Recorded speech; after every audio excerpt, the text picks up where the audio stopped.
Hello and welcome back, children. Hope all of you have enjoyed the last two sessions. Yes, today we are going to learn Modern Missionary by Joseph Rudyard Kipling, Class 8, Poem 4, First Language English. Yes, in the last two lessons we had been learnt about very inspiring story about Anandi Gopal, isn't it? Hope you all have completed with your assignment, home assignment.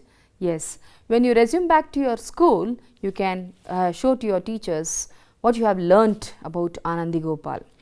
So, today we are going to learn something very interesting about machines.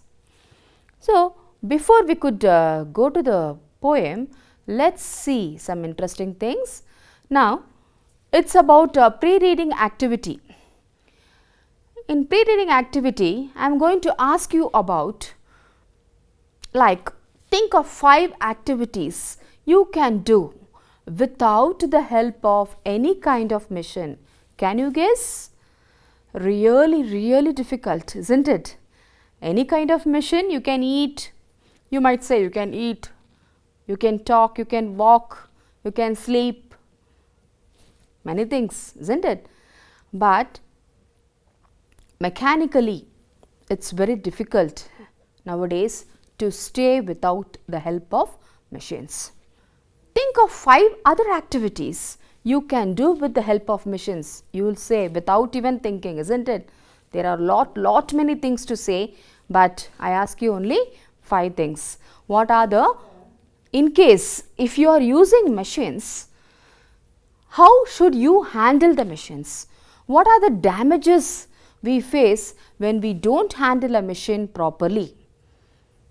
Yes, there are too much of damages. Why means? Machines don't know whether it is right or wrong. It depends upon how we handle a machine. Okay. Now, what is your option? For what? Traveling in a car and a bullock. So, traveling in a car is easy or traveling in a bullock cart is easy? Which one will you opt? Yes, obviously car, isn't it? The same way, calculating a sum mentally or by using a calculator. Mentally sum, if somebody gives you a count or someone is asking you to multiply or divide, will it be that easy for you to calculate mentally? No. But at the same time, when you are using a calculator or a system to count, it is very easy, isn't it? The same way, we are going to learn more things about machines today. Machine is a thing that is created by people, isn't it?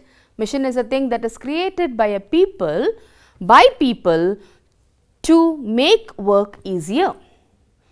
It is a mechanical structure which multiplies the effect of human effort. So, very beautiful sentence here.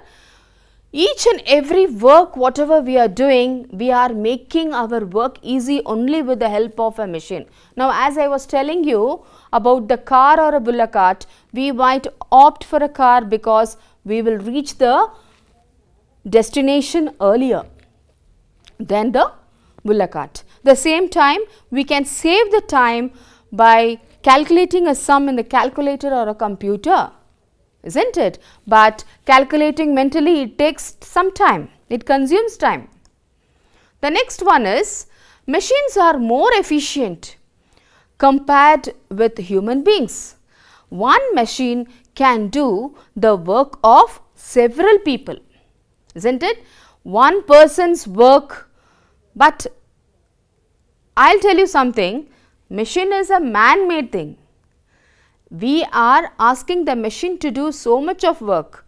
Do you accept with me? Yes, you can agree with me for this point, but we man has been created machines, we made machines for our work to be easier. At the same time, when we are made this, they do several people's work at a time. One machine can do, it has the efficiency of doing work more than compared to human beings. So, today we are living in the age of machines, isn't it? Machines are not only used in factories but also where? Home also, isn't it? At home, your mom doesn't prepare dosa or idli, or she doesn't prepare any chutney or anything for you to prepare to have your breakfast without a mixie. Mixie is also a machine, without a grinder. Most of us, we don't use the stones to grind like olden days. It is past. It consumes time. But machines does us very quick. Within no time we can finish our work. Without machines, we cannot even imagine our life, because they can do many things for us. They are used to make life easy and comfortable. As your mother cannot prepare your breakfast without the help of a machine, isn't it? Those olden days they were using grinding stones, but it is now nobody is using. Most of us don't have grinding stones at home, isn't it? So, one such example only I am telling about a grinding stone and a mixie or a grinder. So, this is an all things which these are the machines which make us make our work easy and also comfortable. In this poem, besides speaking very highly of modern technology and machines, the poet highlights the superior power of humans. As I was telling you in the starting, it's we made the machine to make our work easy. It is only because of the superior power of humans, because we thought we created machines to make our work easy. So, machines are not superior to us, we are the superior to machines. Okay? You have to bear this in your mind. About the poet, Joseph Rudyard Kipling, 1865 to 1936. He was an English author who wrote short stories, poems and novels. He was born in Mumbai. Some of his work are The Jungle Book and Kim. In 1907, he was awarded the Nobel Prize in Literature. So, very good work he has done, and he was the writer of Machines. So, he is very beautifully illustrated us that the machine itself is talking to us. Do you believe machine is going to talk to us in this poem? In this poem, machines speak about themselves to human beings, isn't it? It is very interesting. You have to listen to it, how machines talk to us. Okay? Let us listen to one small audio about how machines, there is a small imaginary work written by Joseph Rudyard Kipling to us. He wants to tell us that machines, if machines speak, how it will be. Let us listen. We were taken from the woodbed and the mine. We were melted in the furnace and the pit. We were cast and wrought and hammered to design. We were cut and filed and tooled and cocked to fit. Some water, coal and oil is all we ask, and thousandth of an inch to give us play. And now if you will set us to a task, we will serve you 24 hours a day. We can pull and haul and push and lift and drive. We can print and plow and weave and heat and light. We can run and race and swim and fly and dive. We can see and hear and count and read and write. But remember please the law by which we live. We are not built to comfort and ally. We can neither love nor pity nor forgive. Make us slip in handling us, you die. Though a smoke may hide the heavens from your eyes, it will vanish and the stars will shine again. Because of for all power and weight and size, we are nothing more than children of your brain. Was it nice? Yes. We shall go detailing how machines speak to us. Before that, let us go to the glossary and learn few new words. Here, ore bed. What do you mean by ore bed? Rock from which metal can be mined. So, where the ore bed is there, from here the rocks are there, it has been mined, and from here they extract metals. Mine.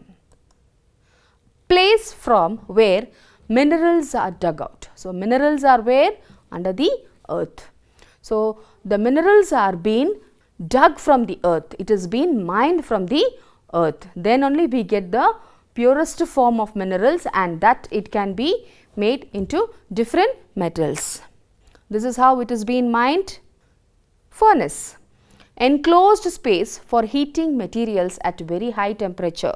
So, you can how the iron is being smelted, it is being removed into a slurry form, and it can be taken into any shape. This is how the heating temperature is that high that iron is being smelted here. This is a furnace. Wrought. Beaten, that is, what is beaten here? Metal. Beaten of metal to bring them into particular shape. When you beat something only, it will be wrought. This process is being called, beating of metal is being called as wrought. So, when the metal is being beaten like this, you will get the shape of any metal can be brought into different shape. So, for that it has to be wrought. File. To cut or shape something.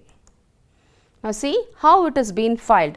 It is unshaped, the metals are unshaped, it has been taken into sheets and it has been taken into a big log or something, and after that it has to be shaped. This process has been called as file. Gauged. Gauged is nothing but measured. It has to be gauged. It all applies to a metal. Haul. Haul is something pulling or dragging, pull or drag with a lot of force. You cannot pull this such a big lot of weight. So, this process of pulling is being called as hauling or haul. Comprehend. You know very well what is comprehend, understand or grasp. So, when you are talking, I am thinking, I am feeling, I am seeing, I am wondering, I am noticing, all this comes under comprehend. Slip, slide or skid, you know this very well. You can see this image, someone is slipping or someone is sliding. Vanish, vanish also is very easy to get disappeared, isn't it? Something which gets disappeared. So, these are the things which we have been going to study today. We are going to start the poem with the first stanza. Let me read the first stanza and explain you. We were taken from the ore bed and the mine. We were melted in the furnace and the pit. We were cast and wrought and hammered to design. We were cut and filed and tooled and gauged to fit. So, let us see what the machines are telling us.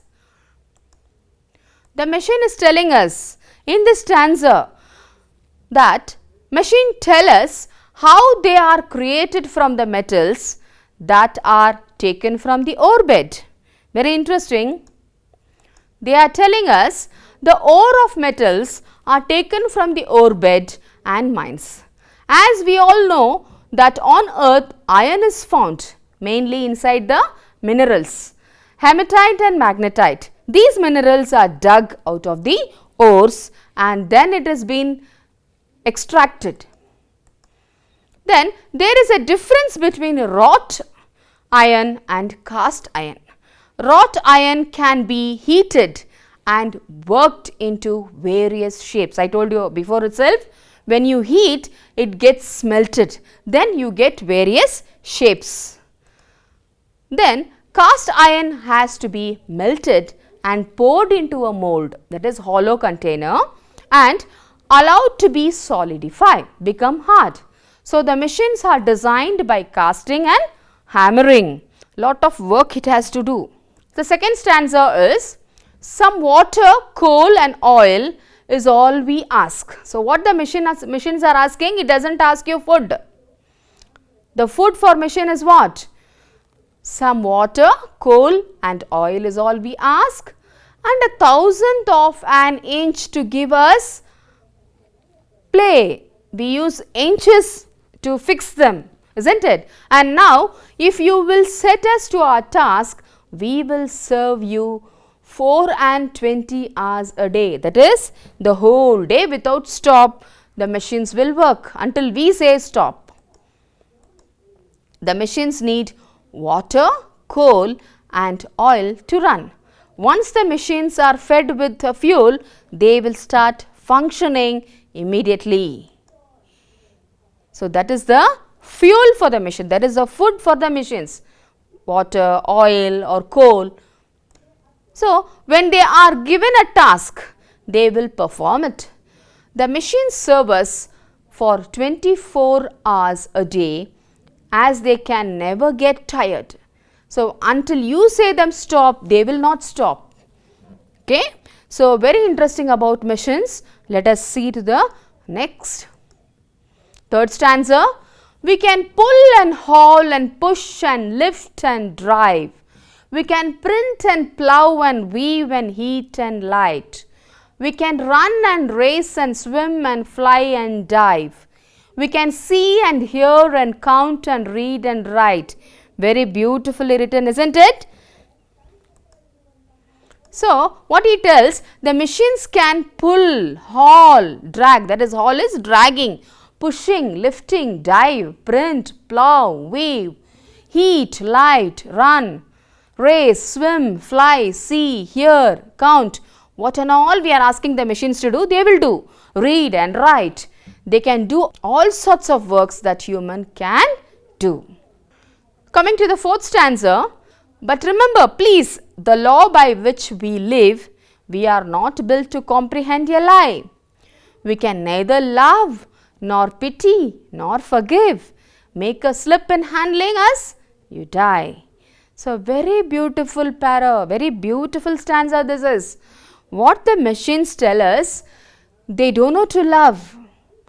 It will not see whether you are young or old. It will not see that you are rich or poor. Who is telling the machine? It will do. It doesn't know to love. It doesn't know to hate. It will not tell lie. That is machines. It cannot love nor it cannot forgive. Suppose if you miss it, suppose you slip it handling, it will fall and it will cause damage.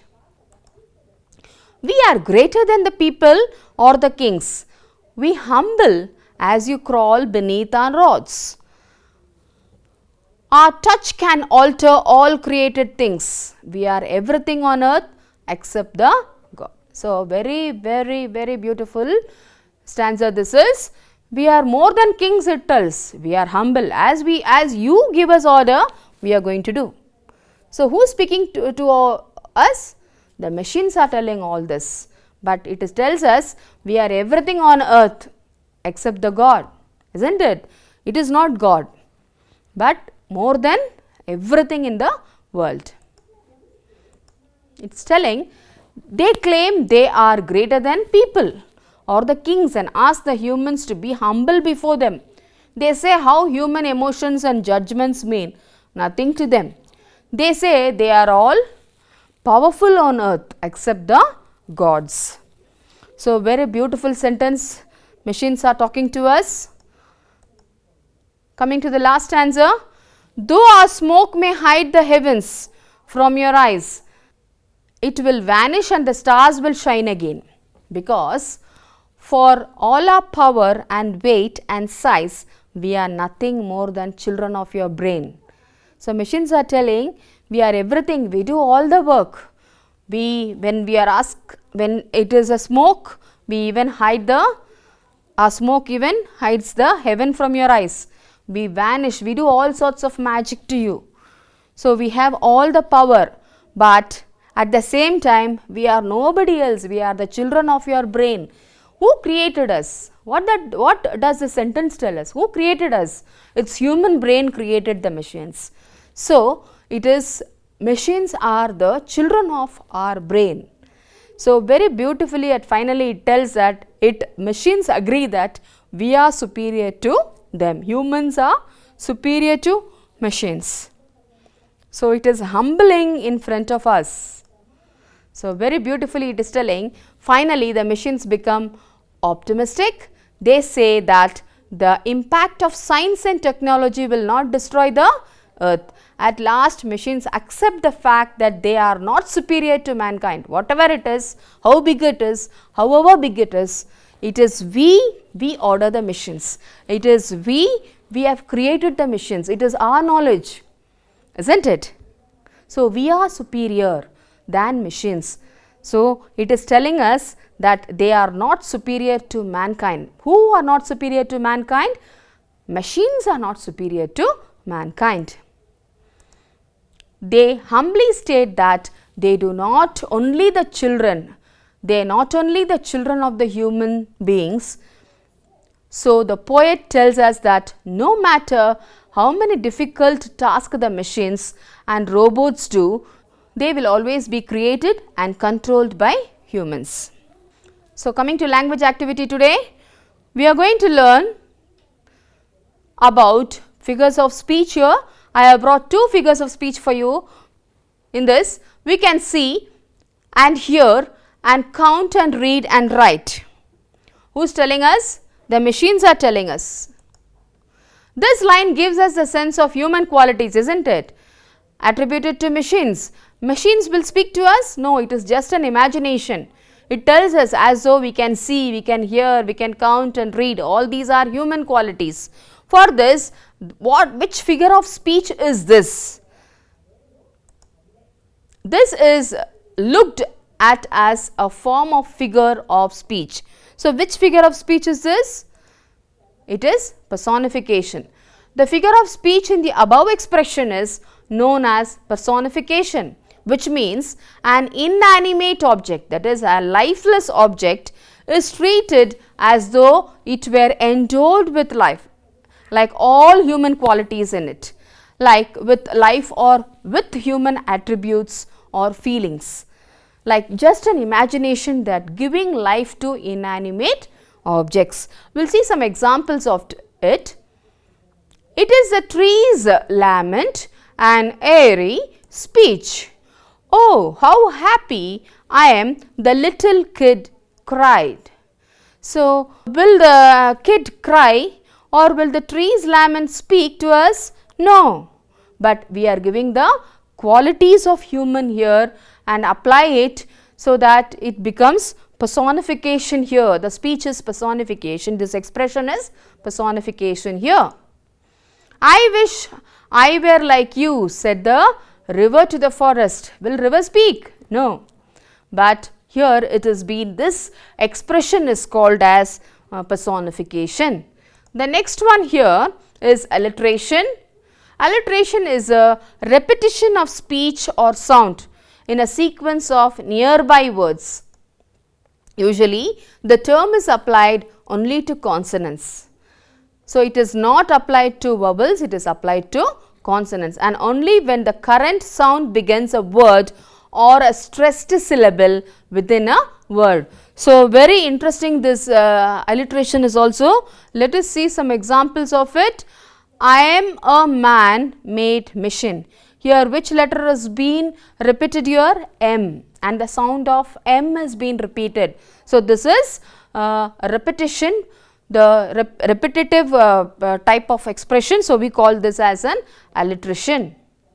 Round the rugged rock the rapid rodent run. So, R is been repeated and the sound of R is also repeated here. right? So, you call this as an alliteration. And with old O's new whale may dear times waste. So, here W, the sound of W is being repeated here, isn't it? With the O's, whale, waste, all this. So, this is all about alliteration. So, we have learned today about personification and alliteration. So, let us go to the home assignment today. I have given you very simple home assignment. Underline the alliteration in these sentences. Peter Pipes picked a peck of picked pepper. So, I will give you, which has been repeated here, the sound of P is repeated, isn't it? So, I expect you to underline only the alliteration in these sentences. So, you are supposed to underline P in all the words in the sentence repeated. Pretty Polly picked pears for preserves. Even here P is being repeated, you are supposed to underline it. Hail, holy light of spring of heaven firstborn. So, what is repeated here? H has been repeated. So, I expect everyone to complete this home assignment, and we have learnt a wonderful poem today about machines, isn't it? Modern machinery. So, think over some more points about machines, and very beautifully illustrated work we have read about Joseph Rudyard Kipling's. So, that is all about today's class. Hope you enjoyed this class today. Thank you.